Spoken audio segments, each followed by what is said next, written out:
Hello दोस्तों, नमस्कार। आज हम आपको रस के जो वस्तुनिष्ठ प्रश्न हैं उनका अभ्यास कराएंगे। इससे पहले हमने आपको रस के बारे में विस्तार से बताया था। तो आइए देखते हैं। पहला प्रश्न जो है वो है स्थायी भाव की कुल संख्या है 9, 10, 11, 12। तो इसका आंसर है 9। स्थायी भाव कितने हैं? 9। दूसरा प्रश्न है शांत रस का स्थायी भाव क्या होता है? जुगुप्सा, क्रोध, शोक, निर्वेद। तो शांत रस का जो स्थायी भाव है सम, निर्वेद, वैराग या वीतराग होता है। अगला प्रश्न है श्रृंगार रस का स्थायी भाव क्या है? तो रति यानी प्रेम होता है। उत्साह, शोक, हास, रति। तो इसका रति स्थायी भाव श्रृंगार रस का। विस्मय स्थायी भाव किस रस में होता है? विस्मय, हास्य, शांत, अद्भुत, बीभत्स। तो यहां अद्भुत का जो है स्थायी भाव क्या होता है? विस्मय। अगला है किलक अरे मैं नह निहारूं, इन दांतों पर मोती बारूं। इन पंक्तियों में कौन सा रस है? वीर, शान, वात्सल, हास। जैसा कि इसमें देखिए किलक अरे मैं नेह निहारूं, इन दांतों पर मोती बारूं, यानी बच्चे के बारे में बात हो रही है, इसलिए यहां पर वत्सल रस होगा।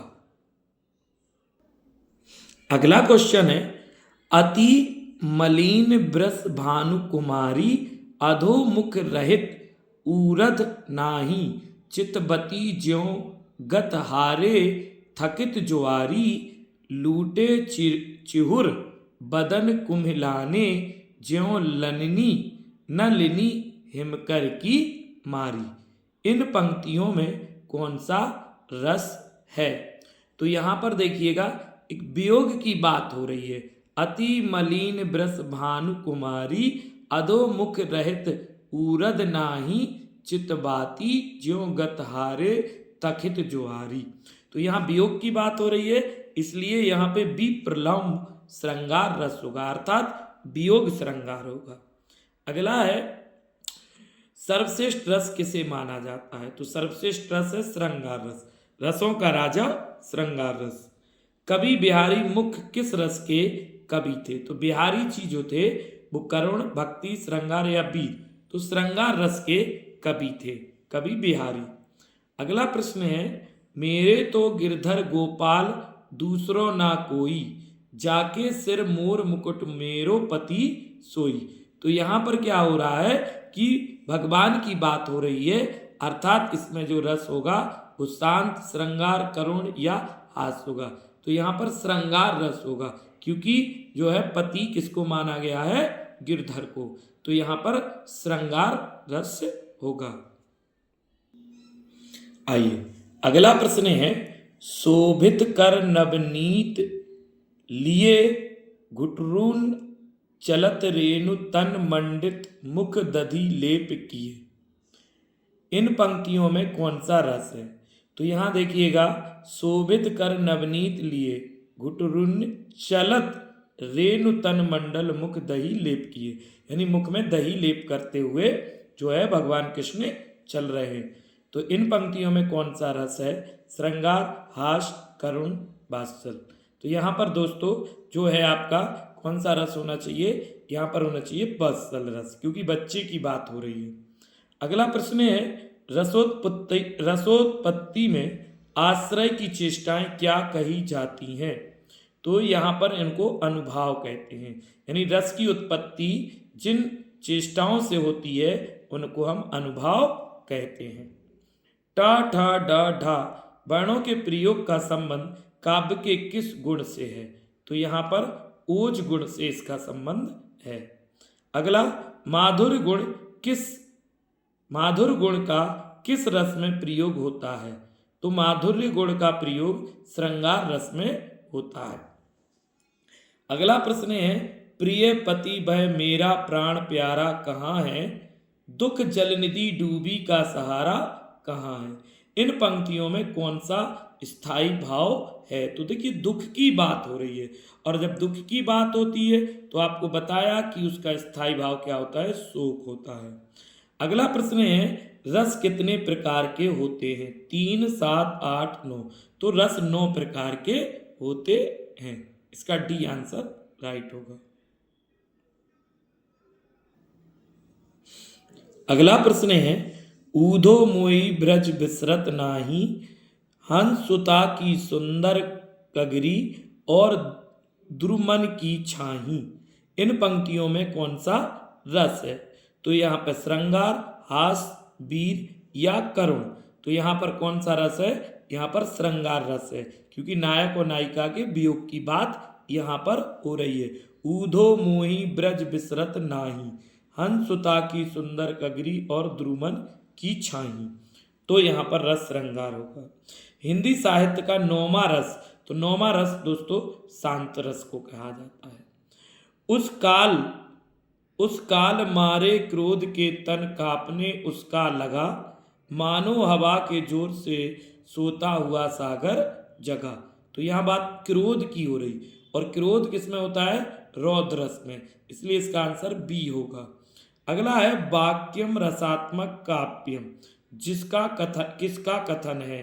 विश्वनाथ, राजशेखर, श्रीहर्ष या फिर भास का? तो आपको ये बताना है वाक्यम रसात्मक काव्यम, ये विश्वनाथ ने कहा कि वाक्य ही रस के काव्य हैं। ठीक। अगला प्रश्न है मन की उत्तप्त वेदना मन ही मन में बहती थी, चुप रहकर अंतर मन में कुछ मौन व्यथा कहती थी, दुर्गम पथ पर चलने का वो संबल छूट गया था, अविचल अविकल वह प्राणी भीतर से टूट गया था।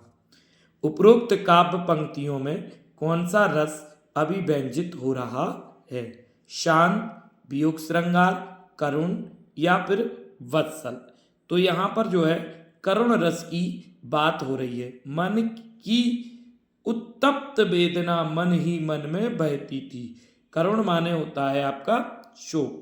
ठीक, तो यहाँ पर शोक का आभास हो रहा है, इसलिए करुण रस इसका आंसर होगा। अगला है वीर रस का स्थायी भाव क्या होता है? सबको पता है वीर रस का स्थायी भाव उत्साह है। किस रस को रसराज कहते हैं? ये भी पता होगा आपको। रसों का राजा जो है श्रृंगार रस है। संचारी भाव की संख्या कितनी है? 9, 33, 16 या 99? तो 33 है। भरत मुनि के रस सूत्र में निम्न में से कौन से रस का उल्लेख नहीं है? स्थायी भाव, शांत, अनुभाव या व्यभिचारी भाव? तो इस शांत रस जो है भरत मुनि ने रस को रस नहीं माना, क्योंकि ये भरत मुनि नाट्य शास्त्र के प्रवर्तक हैं और शांत रस जो है नाटक में प्रयोग नहीं होता। अगला है भरत मुनि के अनुसार रसों की संख्या है 8, 9, 10, 11। तो यहाँ पर 8 आपकी जो है भरत मुनि के अनुसार रसों की संख्या है। अगला है बीभत्स रस का स्थायी भाव है भय, निर्वेद, शोक, जुगुप्सा या घृणा? तो जुगुप्सा या घृणा बीभत्स रस का स्थायी भाव है। D answer is right. क्रोध किस रस का स्थायी भाव है? बीभत्स, भयानक, रौद्र, वीर? तो देखिए बीभत्स का भी हाल बताया, जुगुप्सा या घृणा। भयानक का भय होता है, रौद्र का क्रोध होता है और वीर का उत्साह। तो रौद्र रस होगा इसका। ठीक। जहाँ तहें मंजा मास रुचिर लखी परत बगारे, जित जित छिटके हाड सेत कहू कहूँ रत्नारे।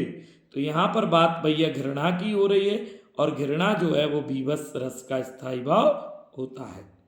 अगला है केशव कही न जाय का कहिए, देखत तब रचना विचित्र, अति समझी मन ही मन रहिए। तो भाई रुद्रस, शांतरस, भयानक या फिर अद्भुत? तो यहाँ पर भैया अद्भुत रस का स्थायी भाव जो होता है वो आपका क्या होता है? चकित हो जाना एक तरीके से। तो केशव कहीं ना जाई के कहिए, देखत तब रचना विचित्र। तो यहाँ पर इसका जो है अद्भुत, इसका जो है आंसर होगा।